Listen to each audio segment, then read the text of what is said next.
malicious developers have found a way to avoid the Google Android sandboxes.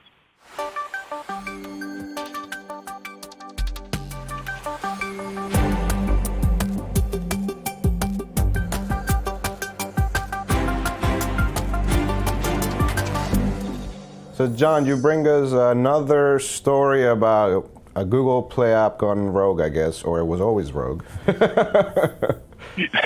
Very much so. Probably about a year or so ago, we started talking about the Anubis banking Trojan, which became pretty common. It tries to steal your credentials, but this new variant that was found in two different apps on the Google Play Store by, I think, Trend Micro, had a neat little twist in that it was sandbox aware. And how it did this was it would detect or check to see if the device was in motion.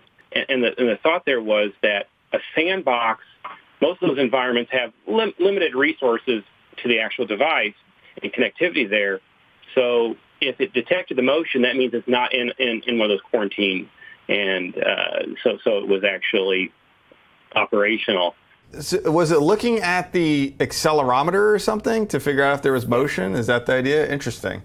It's interesting that they're trying to find ways to bypass sandboxes by just using features that are in your phone. And actually, is the accelerometer one of those permissions that gets prompted, or is it one of those permissions that is just part of, like there are some permissions that just happen. Like you install it, there's no prompt ever.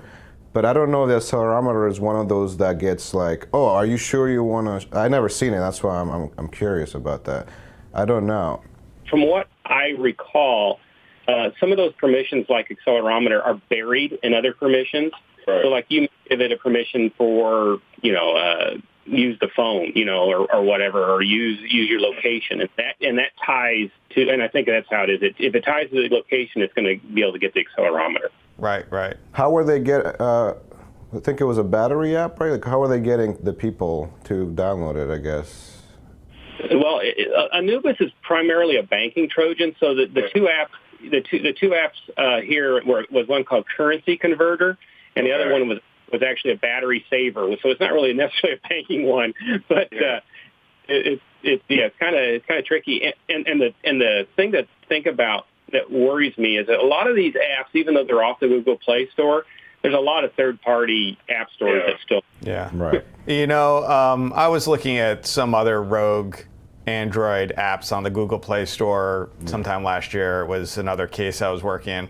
One of the things I noticed that they kind of mentioned in this article as well is that the app had a very good score, and it had, they have like these rating scores, 1 through 5 stars or whatever. Yeah. And it had a good score, but it was only like, 75 to 100 people or something like that. And I noticed that some of these rogue app developers, they will, they go in there and they seed it with good reviews. And if you look at the comments, they're really short. It'll be like, great app, works wonderful. Like 2-word things on their 5-star rating.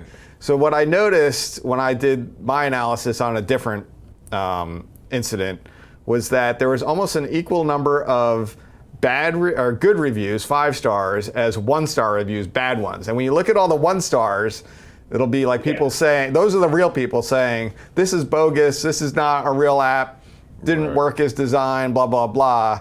But when you get, an equal number of 5 stars, an equal number of 1 stars, it averages out to like a 3-star rating or something, depending. It can be, even if the bad guy has more 5 stars in there, it can kind of artificially elevate it up and trick people. So be careful, look at that. If you see lots of 5 stars and lots of 1 stars, be very suspicious of an app. I don't know if that's the case with these, but I wouldn't be surprised if you discover that when you look at some of these on the Google Play Store about their ratings. Right. We trust the Play Store because they are very good at keeping bad apps out, but sometimes some get through. So just be careful about what apps that you install, and try to avoid sideloading apps from other third-party stores as much as possible. I would never do that.